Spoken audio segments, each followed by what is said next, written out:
ಇವತ್ತು good habits bad habits ಬಗ್ಗೆ ಆಟ ಆಡೋಣ. ಗುಡ್ ಹ್ಯಾಬಿಟ್ಸ್ ಅಂದ್ರೆ ಏನಣ್ಣ? ಅಕ್ಕ ಗುಡ್ ಹ್ಯಾಬಿಟ್ಸ್ ಅಂದ್ರೆ ಏನಕ್ಕ? ಆರೋಗ್ಯಕರ ಹ್ಯಾಬಿಟ್ಸ್ ಅಂದ್ರೆ ನಾನು ಫಸ್ಟ್ ಹೇಳ್ತೀನಿ. ಎಲ್ಲ ಸುಮ್ಮನೆ ಅಣ್ಣ ಊಟಕ್ಕಿಂತ ಮುಂಚೆ ಕೈ ತೊಳಿಬೇಕಣ್ಣ.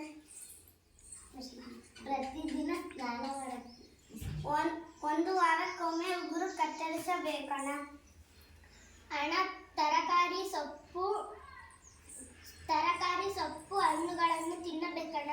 ನಮ್ಮ ಮನೆ ಮತ್ತು ಸುತ್ತಮುತ್ತಲಿನ ಪರಿಸರವನ್ನು ಸ್ವಚ್ಛತೆಯಾಗಿ ಇಟ್ಟುಕೊಳ್ಳಬೇಕು ಅಣ್ಣ. ಇಷ್ಟನಾ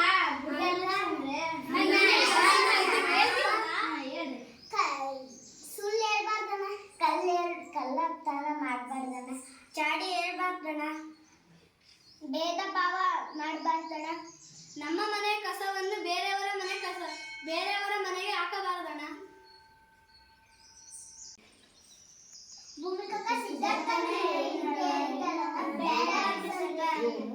ಅನಾರೋಗ್ಯಕರ ಹವ್ಯಾಸ.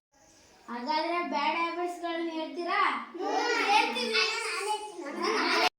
ಊಟಕ್ಕಿಂತ ಮುಂಚೆ ಕೈ ತೊಳೆದೇ ಇರೋದು, ಸ್ನಾನ ಮಾಡದೇ ಇರೋದು, ಉಗುರು ಕಟ್ ಮಾಡ್ಕೊಂಡೇ ಇರೋದು, ತರಕಾರಿ ಸೊಪ್ಪು ಹಣ್ಣುಗಳನ್ನು ತಿಂದೇ ಇರೋದು, ನಮ್ಮ ಮನೆಯ ಸುತ್ತಮುತ್ತಲಿನ ಪರಿಸರವನ್ನು ಸ್ವಚ್ಛತೆಯಾಗಿ ಇಟ್ಟುಕೊಳ್ಳದಿರುವುದು. ಆದ್ರೆ ಬ್ಯಾಡ್ ಹ್ಯಾಬಿಟ್ಸ್ ಬಗ್ಗೆ ಇಷ್ಟೇ ತಿಳ್ಕೊಂಡಿರೋದು ಅಣ್ಣ. ಇನ್ನ ಗೊತ್ತು ಅಣ್ಣ, ಹೇಳ್ತೀವಣ್ಣ. ಹೇಳು. ಕಳ್ಳತನ ಮಾಡೋದು, ಚಾಡಿ ಹೇಳೋದಣ್ಣ, ಭೇದ ಭಾವ ಮಾಡೋದಣ್ಣ.